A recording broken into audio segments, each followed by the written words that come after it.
Magandang araw mga idol, boxing update po tayo. Cuadro-Alas Janvel Casimero ay talagang puspusa na ang kanyang light training mga idol. Nag-umpisa na nga ang ating pambato na si Alas mga idol. At ika nga, sabi ng ating mga boxing fans, ito na ang sinasabi natin, nag-umpisa na ang ating pambato sapagkat mayroon na ngang itong napapalapit na laban mga idol. Ika nga, next year na ito mga idol. At nag-umpisa na para hindi maalanganin sa kanilang timbang mga idol. Ika nga, maganda itong ginawa ni Cuadro-Alas Casimero mga idol sapagkat para makuha daw ang tamang timbang mga idol at hindi mabigla at hindi maalanganin sa kanilang training. At ito na mga idol, no? At talagang tudo takbo itong si Cuadro-Alas Casimero at nagpansimbang na ito mga idol.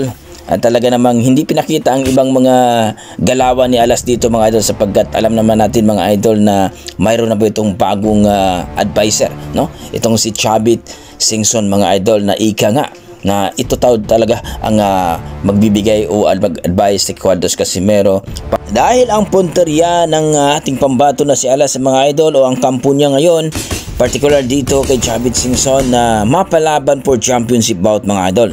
Talagang lahat daw ng humarang dito kay Cuadro-Alas Casimero ay kakalabanin at ilalampaso daw ni Cuadro-Alas Casimero at makuha ang panalo o makuha ang pagiging world champion dito sa 122 pounds mga idol. Dahil itong si Naoya Inoue mga idol ay saksakan talaga ng kaduwagan mga idol. Ayaw itong labanan itong si Cuadro-Alas Janvel Casimero, ang ating nag-iisang angas ng Pinas. Well mga idol, itong si Naoya Inoue mga idol ay may laban ito ngayong December 24 taong kasalukuyan mga idol kontra sa kay Sam Goodman, no?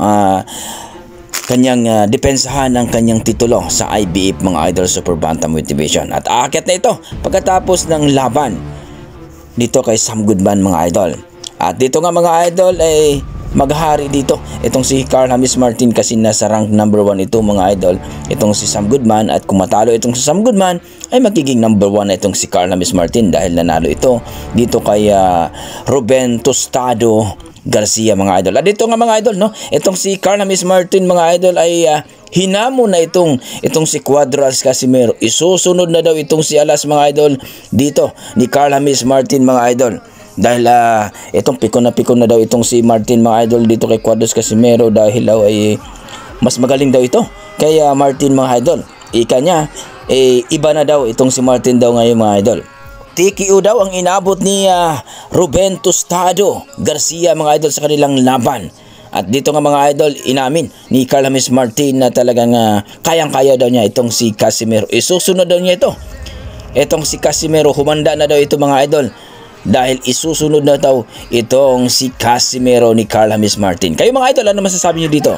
Kaya na ba ni Martin itong si Casimero, ating former 3 Division World Champion?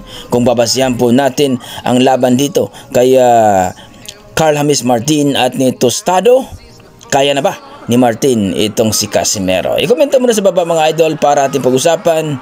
Hanggang dito lang po, maraming salamat. Casimero, manda ka na.